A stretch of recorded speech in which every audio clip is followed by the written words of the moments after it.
Hey everyone, and welcome to the League of Sales Engineers. First of all, shameless plug, if you like this channel, if you like my video, go ahead and hit that subscribe button. Give me that thumbs up. That really helps out my channel. But in today's video, we're going to talk through something that I've noticed a lot of prospective sales engineers looking to get into the world of sales engineering or just tech sales in general. They don't necessarily know the roles and responsibilities of a sales engineer outside of doing a product demo. So what I want to do is I want to take a few minutes to go through some of those other job responsibilities that you all should be aware of so you go in well prepared, knowing what your potential day-to-day as a sales engineer would actually be. All right, so we all know about the product demo, which is just giving a demonstration of the solution, basically as a variation of a sales pitch. That stuff we're golden on, I think, from an overall SE idea perspective. And if not, maybe I'll make a whole video talking about the product demo. But some of the other responsibilities that some people just might not be as aware of are what I really want to talk through as a part of this video. So first and foremost, let's talk through the POC, the proof of concept. So after a customer actually sits through, or I should say a prospect actually sits through your actual product demonstration, they're not necessarily always ready to buy.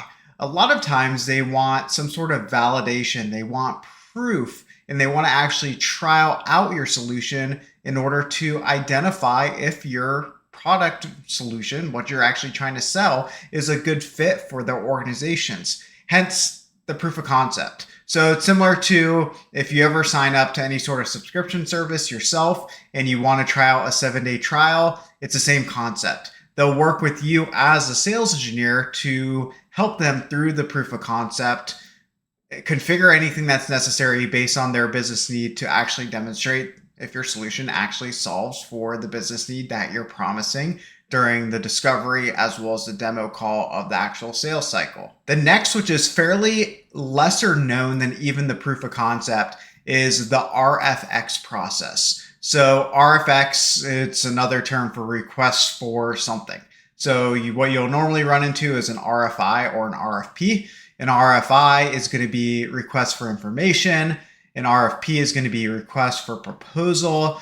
Maybe make a video that goes into this a little bit more detail, but literally RFI, or this side, the RFI is actually them just reaching out to multiple vendors for information to solve for a business need or a pain that they have. Whereas the RFP is they actually want a proposal from these vendor solutions that they send this proposal to, in which case you would respond back explaining how your solution solves for that, as well as pricing, all that good stuff. And oftentimes the sales engineer is actually the one leading the actual RF so-and-so. You might have a proposal team that will support you along the way and be almost like the owners of the RFX, but oftentimes that is the responsibility of the sales engineer that's tied to that RFX. Also, I don't want to scare all of you if you're going in as a more associate level, even a mid-level sales engineer, but you're new to the organization. You may not get too many requests for proposals or RFIs, but know that that is a typical job of a sales engineer if you don't have a dedicated proposal team. Again, even if you do, you still might be responsible for RFXs, just really depends on your organization. So hopefully that gives some clarity there. Some other things I've also seen. A lot of times, especially at smaller companies, a sales engineer is also a product marketer, whether we want to or we don't want to be that.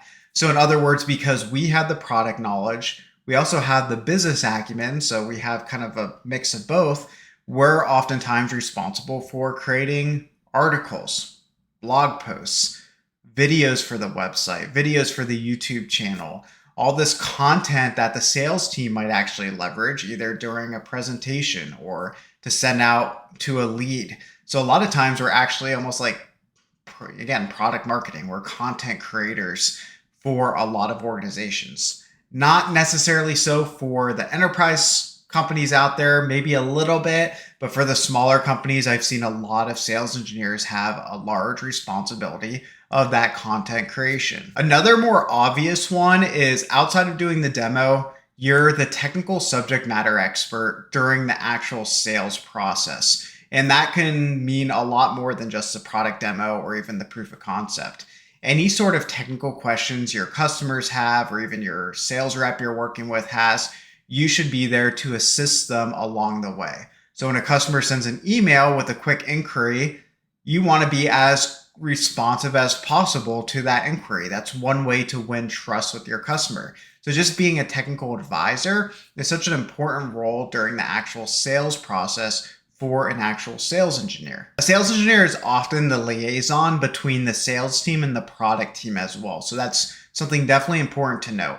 In other words, if you're working on an opportunity with a large enterprise customer, maybe like the retail giants of the world, like Walmart or Target, and through conversations, you identify that they have a need that fits your product solution, but you don't offer today, it's typically your responsibility as a sales engineer to actually create some sort of product intake ticket, some sort of product enhancement requests to meet the customer's need and provide some validation that you'd work on with the sales team to really justify the need for this product enhancement in order to win a $1 or $2 million opportunity, and maybe even other opportunities. So you'd look at the overall business landscape, but you as a sales engineer would typically lead that process where you're working on the requirements based on the customer demands. You're working with the sales team to identify what the actual market is for that enhancement you're requesting. And that's oftentimes overlooked. That's such an important role as a sales engineer because, again, we have the sales acumen and we have the technical acumen. So it's no surprise we're the middleman between the two. And we work with both teams in those scenarios where we are looking to improve our solution in order to win a deal or win multiple deals or retain existing business. That's something else that a product enhancement can actually support. All right, there's a lot more I can go into. You might be responsible for any sort of webinars. You might be responsible for doing sales training. You might be responsible for working on channel partnerships, so training resellers or creating vendor relationships. Some organizations I've seen sales engineers be responsible for creating playbooks, as well as any sort of maybe even some enhancements to the website. So it really depends and kind of goes all over depending on the company you're working for. I've also seen some SCs be responsible for some level of post sales. So actually doing implementations after the actual sales process or working with existing customers to continue to build those relationships. So really the list kind of goes on and on. I wanted to provide full transparency to all of you because there is a lot more to being a sales engineer than the actual demo. And honestly, that's what makes this job so much fun. We're constantly learning. We're working with all sorts of different personalities. We have to keep on trend with different technologies. We're improving our skill set across all these different segments: sales, marketing, tech, software, really you name it, we're getting exposure to as sales engineers. So hopefully that was helpful for all of you. I've seen this come up quite a bit with people that are looking to get into the role as a sales engineer. They don't fully comprehend that being an SC is more than just doing a product demo. So I wanted to create a quick video for all of you just to give that little bit of an overview. And again, if you like this video, go ahead and subscribe, hit that like button. That really helps out my channel. I'm going to try to be more, what should I say, more proactive with creating these videos. So hopefully you all like this content.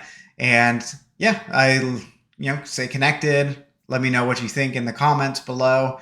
But that's it. Take care, everyone.